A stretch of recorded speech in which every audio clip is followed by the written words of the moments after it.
রাশিয়ায় ক্ষেপণাস্ত্র হামলা করে কি ভুল করল ইউক্রেন?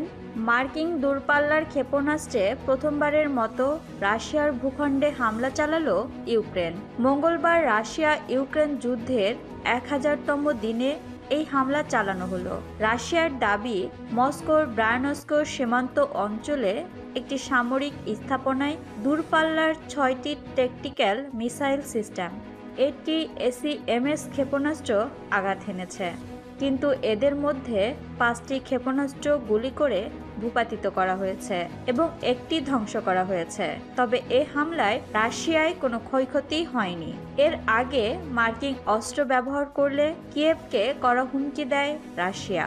মঙ্গলবার ক্রেমলিন মুখপাত্র দিমিত্রি পেসকভ বলেন, ইউক্রেনের বাহিনী যদি পশ্চিমা দেশগুলোর দেয়া ক্ষেপণাস্ত্রের ব্যবহার করে রুশ ফেডারেশনের ওপর হামলা চালায়, তাহলে তা পারমাণবিক প্রত্যাঘাতের দিকে যাবে। এ প্রেক্ষাপটে রুশ প্রেসিডেন্ট ভ্লাদিমির পুতিন পারমাণবিক অস্ত্র ব্যবহারের নীতিমালা নবায়ন ও অনুমোদন করেছেন। বার্তা সংস্থা তাস জানায়, নিয়মিত সংবাদ সম্মেলনে পেসকভ বলেন, রাশিয়ার নতুন পারমাণবিক নীতিমালা দেশের অভ্যন্তরে ও বাইরে গভীর বিশ্লেষণ দাবি করে। রাশিয়ার কুরস্ক অঞ্চলে যুক্তরাষ্ট্রের তৈরি দূরপাল্লার ক্ষেপণাস্ত্র ইউক্রেন ব্যবহার করে কিনা সেদিকে গভীর নজর রাখছে। এদিকে ইউক্রেনের এই হামলার ফলে তৃতীয় বিশ্বযুদ্ধ বা পারমাণবিক অস্ত্র ব্যবহার শুরু হয়ে যেতে পারে আশঙ্কা প্রকাশ করেছেন বিশ্লেষকরা। এ বিষয়ে রুশ আইন প্রণেতা মারিয়া বুটিনা বলেন, বাইডেন প্রশাসন যদি ইউক্রেনকে যুক্তরাষ্ট্রের তৈরি অস্ত্র দিয়ে রাশিয়ার অভ্যন্তরে হামলা চালানোর অনুমতি দেয়, তাহলে তৃতীয় বিশ্বযুদ্ধের ঝুঁকি তৈরি হবে। বার্তা সংস্থা রয়টার্সকে তিনি বলেন, ক্ষমতায় থাকা অবস্থায় বাইডেন প্রশাসন যুদ্ধ পরিস্থিতিতে আরও উস্কে দেওয়ার চেষ্টা করছে। এদিকে ইউক্রেনের পররাষ্ট্র মন্ত্রণালয় বলছে, দখলদারদের কাছে ইউক্রেন কখনো আত্মসমর্পণ করবে না এবং আন্তর্জাতিক আইন ভঙ্গের জন্য রাশিয়ার সেনাবাহিনীকে সাজা দেয়া হবে। যুদ্ধের 1000তম দিনে মঙ্গলবার রাশিয়ার আগ্রাসনের কাছে নতি স্বীকার না করার অঙ্গীকার করেছে ইউক্রেন।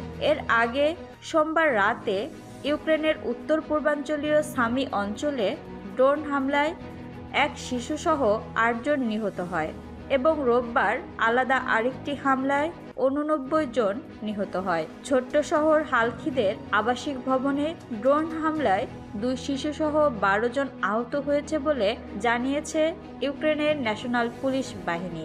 ইউক্রেনের প্রেসিডেন্ট জেলেনস্কি এক্সে লিখেছেন, ভবনটি ছিল স্থানীয় স্কুলের একটি ডরমিটরি। রাশিয়ার এসব হামলার পরই ইউক্রেন যুদ্ধের 1000তম দিনে এসে নতি স্বীকার না করার অঙ্গীকার করলেন।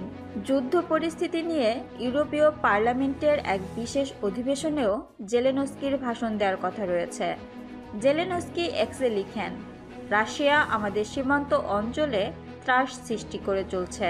তাদের হামলায় এটি প্রতিপন্ন হচ্ছে যে পুতিন চান যুদ্ধ চলতে থাকুক, তিনি শান্তি নিয়ে আলোচনা করতে আগ্রহী নন। এদিকে রাশিয়ার ভূখণ্ডের গভীরে যুক্তরাষ্ট্রের তৈরি দূরপাল্লার ক্ষেপণাস্ত্র ব্যবহার করে হামলার অনুমতি দেয় মার্কিন প্রেসিডেন্ট জো বাইডেনের উপর চটেছেন ডোনাল্ড ট্রাম্পের মিত্ররা। এ নিয়ে কড়া সমালোচনা করেছেন তারা। ট্রাম্প শিবিরে বাইডেনের এই সমালোচকদের মধ্যে রয়েছেন তার ছেলে ডোনাল্ড ট্রাম্প জুনিয়র। মার্কিন কংগ্রেসে তার দল রিপাবলিকান পার্টির কট্টরপন্থী সদস্য সহ আরও অনেকে। তারা বলেছেন, এই সিদ্ধান্তের মধ্য দিয়ে আগামী জানুয়ারিতে ট্রাম্প প্রেসিডেন্ট পদে বসার আগেই তৃতীয় বিশ্বযুদ্ধ বাধাতে চাচ্ছেন বাইডেন প্রশাসন।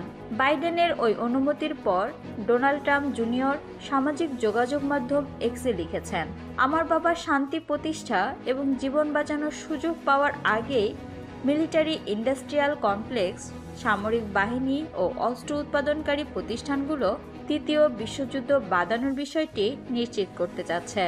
বাইডেনের কড়া সমালোচনা করেছেন ট্রাম্পের প্রথম মেয়াদে জাতীয় গোয়েন্দার ভারপ্রাপ্ত পরিচালক হিসাবে কাজ করা রিচার্ড গ্লেনো।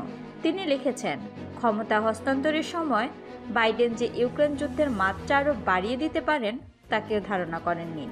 বিষয়টি এমন, তিনি নতুন একটি যুদ্ধ শুরু করেছেন, ফলে সব বদলে গেল। আগের সব হিসাব নিকাশ এখন অকার্যকর। অন্যান্য সমালোচনাকারীর মধ্যে রয়েছেন কট্টর ডানপন্থী কংগ্রেস সদস্য মার্জি টেইলর গ্রিনি এবং ইউটা অঙ্গরাজ্যের সিনেটর মাইক লি। মাইক বলেছেন, তৃতীয় বিশ্বযুদ্ধ শুরুর জন্য একটি মঞ্চ তৈরি করে দিলেন জো বাইডেন। এটা যেন সত্যি না হয়, আসুন সেই প্রার্থনাই করি।